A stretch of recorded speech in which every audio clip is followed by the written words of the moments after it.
মুখ্যমন্ত্রী হিমন্ত বিশ্ব শর্মা অনেক দিন থেকেই লাগাম ছাড়া হয়ে গেছে বিজেপিতে জয়েন করার পরেই। উনি এতদিন বলল যে মুসলমানরা ভোট দেয় না, মুসলমানদের ভোটের দরকার নাই। তারপরে খ্রিস্টানদের কথা বলল 2024-এ যে খ্রিস্টানরা ভোট দিল না। কিন্তু গতকাল কি বলেছে যে শিক্ষকরা ভোট দিল না। শিক্ষকরা,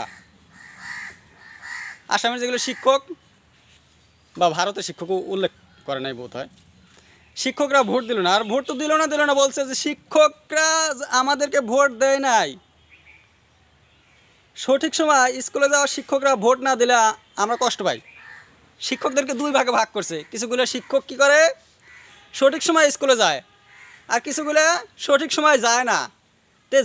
যে সমস্ত টিচাররা কারেক্ট টাইমে স্কুল অ্যাটেন্ড করে সেইগুলো টিচাররা যে ভোট দেয় না, সেইটা ওনার আঘাত লেগেছে। যেগুলো টিচার যায় না সময় মতো, ওইগুলোর ভোটের আর কী দরকার আছে? ওইগুলোর ভোটের কোনো দরকারই নাই। আর কর্মচারীদের কথা বলছে, যেগুলো কর্মচারীরা ঘুষ খাইয়া হাত উঠায়, তাদের ভোটের দরকার নাই।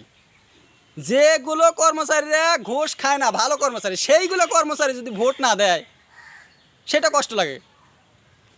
তো উনি কি বলছে উনি নিজেই বলে নাই, বুঝে নাই।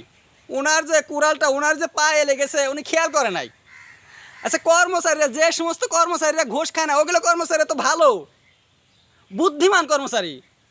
সেই কর্মচারীরা যদি বিজেপির ভোট দেয় নাই, তাহলে বুঝতে হবে কি যে বিজেপি খারাপ, ওই জন্য ভোট দেয় নাই। ভালো মানুষ যদি কাউকে ভোট দেয় নাই, তাহলে বুঝতে হবে সে পার্টি, যে পার্টিকে ভোট দেয় না ওটা খারাপ।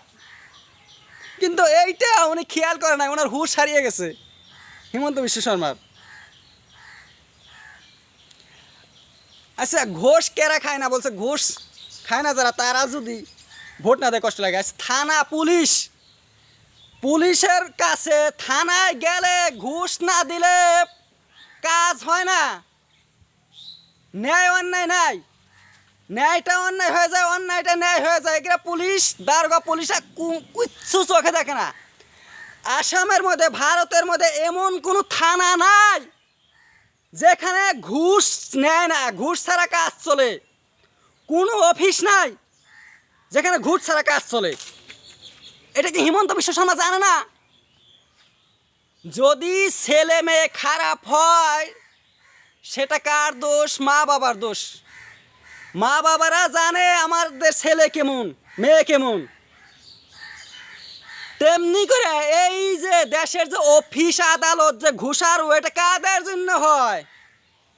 এটা তো নেতাদের জন্যই হয়। উপর লেভেলে থেকে ঘুষ খাইতে খাইতে নিচে আসে। যদি উপর লেভেলে কটকটা থাকতো, ঘুষ চলতো না। হোম মিনিস্ট্রি যদি ঠিক থাকতো, ঘুষ কোথায় চলতো? দেখলে সব হয়েছে উপর লেভেলের দোষ। আর বলছে যে যদি ঘুষ যারা খায় না তাদের ভোটের দরকার। আচ্ছা, যারা ঘুষ খায় না তারা আছে কোন জায়গায়? ঘুষ না খাওয়া মানুষ কোন জায়গায় আছে দুনিয়ার মধ্যে? তো ঘুষ না খাওয়ার ভোট যদি উনি পাইতে চায়, উনি তো জিরো ভোট পাবে। কারণ সবাই তো ঘুষারু। যে কোনো অফিসে যাও, থানায় যাও, সব জায়গায় যাও, খালি ঘুষ ছাড়া কোনো কাজ নাই, ঘুষ ছাড়া কোনো কথা নাই, আগে ঘুষ। আর উনি বলছে যে ঘুষ যারা খায় না তাদের ভোট যে দিল না। তো কী বলে না বলে। আর ভোট নিয়ে ইলেকশনের মধ্যে এই ধরনের ভাষণ কোনো দিন আসে, মুখটা বের হয়। তো ওনার সব কিছু, ওনার যে ডুল ছিল, ওনার ডুল খালি হয়ে গেছে। বলতে বলতে এক কথা তো আর ঘুরে বলা যায় না। হিন্দু মুসলমান মসজিদ মন্দির এগুলো আর কত বলবে?